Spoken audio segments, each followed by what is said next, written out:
이 시간 우리에게 주신 하나님 말씀은 창세기 3장 6절에서 7절까지 말씀입니다. 창세기 3장 6절에서 7절까지 말씀입니다. 여자가 그 나무를 본즉 먹음직도 하고 보암직도 하고 지혜롭게 할 만큼 탐스럽기도 한 나무인지라 여자가 그 열매를 따먹고 자기와 함께 있는 남편에게도 주매 그도 먹은지라. 이에 그들의 눈이 밝아져 자기들이 벗은 줄을 알고 무화과 나무 잎을 엮어 치마로 삼았더라. 아멘. 오늘 본문도 어제 말씀에 이어서 인류 최초의 범죄 모습이 기록된 말씀입니다. 우리는 본문을 통해 죄의 유혹의 단계를 살펴볼 수 있습니다. 6절 말씀을 보면 뱀의 말을 들은 여자는 먹음직, 보암직, 그리고 지혜롭게 할 만큼 탐스럽게 보이는 그 세 단계를 거쳐 죄를 범하게 됩니다. 먼저 하와는 선악과를 보자 먹고 싶었다라고 합니다. 우리는 먹는 일에 많은 유혹을 받습니다. 왜냐하면 먹는 것은 육체의 요구를 채우는 본능과 관련된 일이기 때문에 그렇습니다. 그래서 이것은 가장 본질적인 유혹입니다. 우리는 배고프면 행복하지 않습니다. 그러나 또 반대로 배부르다고 해서 꼭 행복한 것도 아닙니다. 물질과 돈이 없으면 행복하기가 쉽지 않습니다. 그러나 또 물질이 있고 돈이 많다고 해서 꼭 행복한 것은 아닙니다. 아무리 채워도 만족함이 없는 것이 바로 육체의 만족입니다. 그 다음으로 다가온 유혹은 보암직한 것이었습니다. 이것은 좀 더 깊은 유혹입니다. 본다는 것은 심리적인 것이고 또 정신적인 것입니다.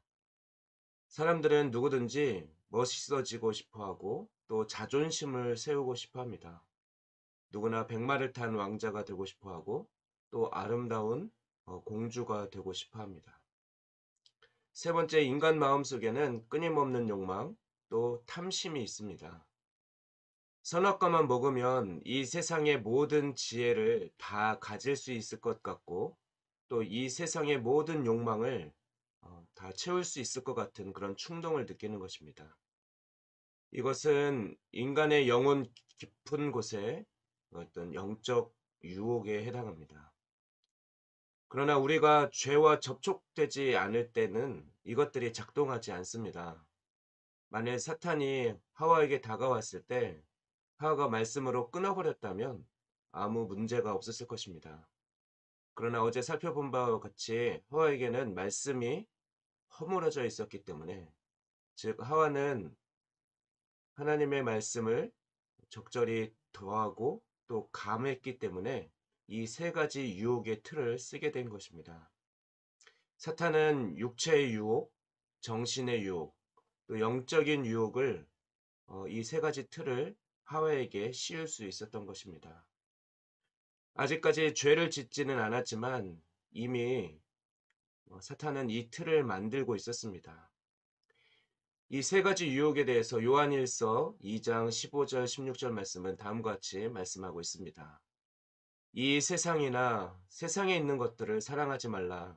누구든지 세상을 사랑하면 아버지의 사랑이 그 안에 있지 아니하니 이는 세상에 있는 모든 것이 육신의 정욕과 안목의 정욕과 이생의 자랑이니 다 아버지께로부터 온 것이 아니요 세상으로부터 온 것이라.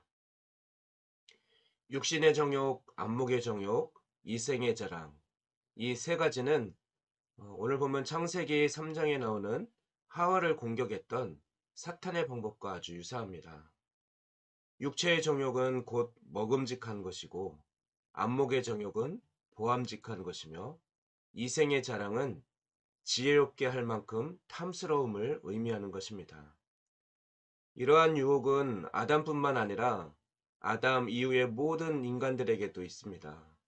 물질적인 쾌락, 심리적인 쾌락, 탐욕과 영적 욕망에 대한 유혹이 오늘날 우리에게도 있습니다. 그러나 하와가 실패했던 그 세 가지 시험으로부터 우리가 벗어날 수 있습니다. 왜냐하면 예수님께서 먼저 그 시험을 동일하게 당하시고 하지만 십자가에서 승리하셨기 때문입니다. 마태복음 4장을 보면 예수님은 성령에게 이끌려 광야로 가사 40일 동안 금식 기도를 하시고 그 다음 마귀에게 시험을 받으셨습니다. 예수님은 공생의 처음에 가장 먼저 안진뱅이를 일으키거나 또는 눈먼 자를 고치는 또는 귀신을 쫓아내는 그런 기적을 행하시지 않으셨습니다. 예수님이 세례받으신 후 제일 먼저 하신 일은 사탄과 싸워 이기신 것입니다. 사탄이 예수님을 시험한 것은 하와에게 주었던 유혹과 같은 것이었습니다.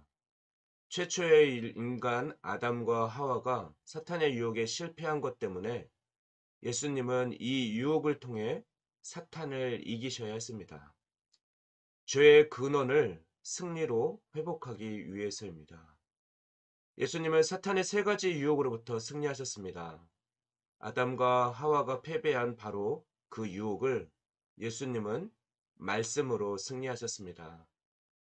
예수님이 말씀으로 승리하셔야만 했던 까닭은 하와가 말씀으로 실패했기 때문에 그렇습니다.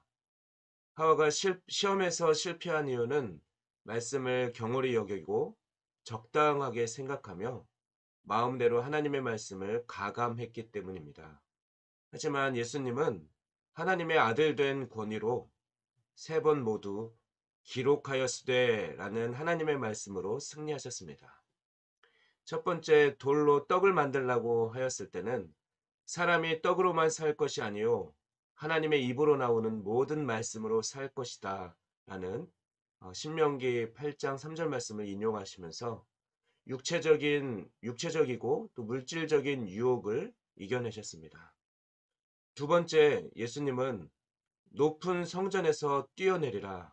그러면 천사가 받아줄 것이다. 라는 그런 심리적이고 정서적인 유혹에 대해서도 주 너의 하나님을 시험하지 말라는 신명기 6장 16절 말씀을 인용해서 이기셨습니다. 세 번째, 사탄은 예수님을 산으로 데리고 가서 욕망, 탐욕에 대한 부분을 자극하며 유혹했습니다. 그때도 예수님은 사탄아 물러가라 하며 먼저 말씀하신 후에 주 너의 하나님만 경배하고 다만 그를 섬기라는 말씀을 인용해서 그 유혹을 물리치셨습니다.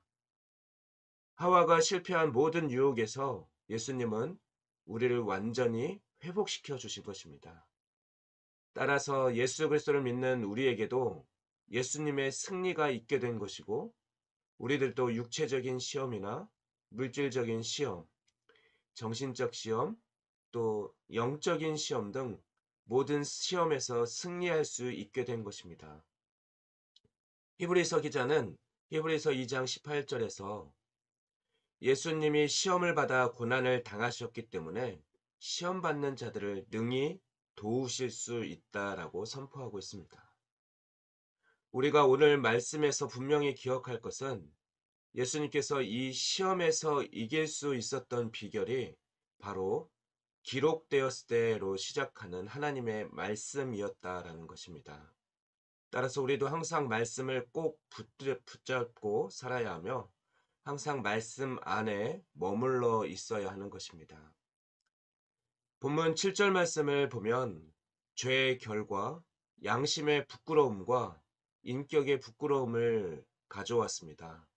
그래서 아담과 하와는 무화과 나뭇잎을 뜯어 엮어서 치마를 만들어 입었습니다. 그러나 하나님은 앞에 지은 죄는 하나님 앞에서 지은 죄는 인간의 방법으로는 해결할 수 없습니다. 무화과 나뭇잎으로 가린다고 해서 그 부끄러움이 사라지는 것은 아닙니다. 하나님 앞에 지은 죄는 하나님의 방법으로만 해결할 수 있습니다. 그래서 하나님은 아담과 하와에게 가죽옷을 입혀 주십니다. 그 가죽옷은 예수 그리스도의 구속을 의미합니다. 양을 잡아 가죽을 얻어 부끄러움을 가렸듯이 예수 그리스도의 보혈의 속죄로 우리의 허물을 덮어주신 것을 예표합니다. 이제 말씀을 정리하겠습니다. 죄의 유혹 단계는 먹음직, 보암직, 탐스러움이었습니다. 이것은 육신의 정욕, 안목의 정욕, 이생의 자랑입니다. 최초의 인간이 이 세 가지 유혹에서 무너져 죄를 범하게 되었지만 예수님은 그의 공생의 시작에 이 세 가지 시험을 하나님의 말씀으로 승리함으로써 죄의 문제를 해결해 주셨습니다. 그러므로 우리도 언제나 하나님의 말씀으로 승리하는 삶을 살아갈 수 있기를 소망합니다. 기도하겠습니다. 우리의 창조주이시며 우리의 구원자 되시는 하나님을 찬양합니다. 예수 그리스도를 통해 우리 죄의 문제를 해결해 주신 놀라운 은혜에 감사드립니다. 육신의 정욕과 안목의 정욕과 이생의 자랑으로 우리를 유혹하는 사탄의 괴계를 그리스도의 보혈과 하나님의 말씀으로 물리칠 수 있도록 힘을 주시고 도와주시옵소서. 또한 특별히 오늘 대통령 선거일로 허락해 주셨는데 이 나라를 기억하사 나라와 국민을 위하고 또 하나님을 경외하는 지도자가 세워질 수 있도록 모든 과정 위에 함께 하시고 이 땅에 은혜를 베풀어 주시옵소서. 이 모든 말씀 우리를 죄의 문제를 해결해 주신 예수 그리스도의 이름으로 기도하옵나이다. 아멘.